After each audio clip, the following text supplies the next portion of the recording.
કેશોદ પંથકના ચારણ ગઢવી આગેવાનો અને યુવાનોએ કેશોદ તાલુકા સેવા સદન ખાતે દોડી જઈ ડેપ્યુટી કલેક્ટર અને મામલતદારને આવેદનપત્ર આપ્યું હતું, જેમાં તેમણે તેમના સમાજ વિરુદ્ધ અભદ્ર ટિપ્પણી કરનાર શખ્સ વિરુદ્ધ કડક કાર્યવાહી કરવામાં આવે તેવી માંગ કરી છે।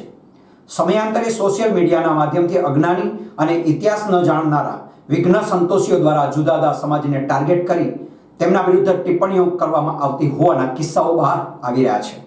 તેવા સંજોગોમાં ભાવનગરના તળાજા ગામે એક સમૂહ લગ્ન દરમિયાન પાદરી ગામના ગીગાભાઈ જીવાભાઈ ભમર નામના શખ્સ દ્વારા ગઢવી ચારણ સમાજના મા સોનલ અને ચારણ સમાજની દીકરીઓ વિરુદ્ધ અભદ્ર ટિપ્પણી કરવામાં આવી હતી। આ અપમાનજનક ઘટનાને લઈને વિડીયો પણ અપલોડ કરવામાં આવ્યો હતો, જેને લઈ ગઢવી ચારણ સમાજમાં રોષ ભભૂક્યો હતો। આથી જિલ્લા અને તાલુકા મથકોએ આવેદન આપવામાં આવી રહ્યા છે। ત્યારે કેશોદના મઢડા ગામે આવેલ સોનલ આઈ મંદિર ગિરીશ આપા સહિત ગઢવી ચારણ સમાજ દ્વારા કેશોદ ડેપ્યુટી કલેક્ટર અને મામલતદારને આવેદન આપી અભદ્ર ટિપ્પણી કરનાર વિરુદ્ધ કડક કાર્યવાહી કરવામાં આવે તેવી માંગ કરવામાં આવી હતી। આજે રોજ આ 2 દિવસ પહેલા 14 તારીખે બનેલી ઘટના તળાજા મુકામે સમૂહ લગ્નમાં એ એટલું બધું એક વ્યક્તિ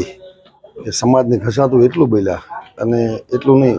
પરમ પૂજ્ય સોનલમાનું નામ લઈ એમના વિશે પણ વિષય લઈ અને પછી સમાજના ઉત્તરોત્તર 2-4 મુદ્દા એટલા બધા ઘસાતું બોલ્યા કે ક્યારેક એવું લાગે કે આ તો બહુ વાત કહેવાય કે એવો વ્યક્તિ સમાજનો ટોપનો જે વયસ્ક વ્યક્તિ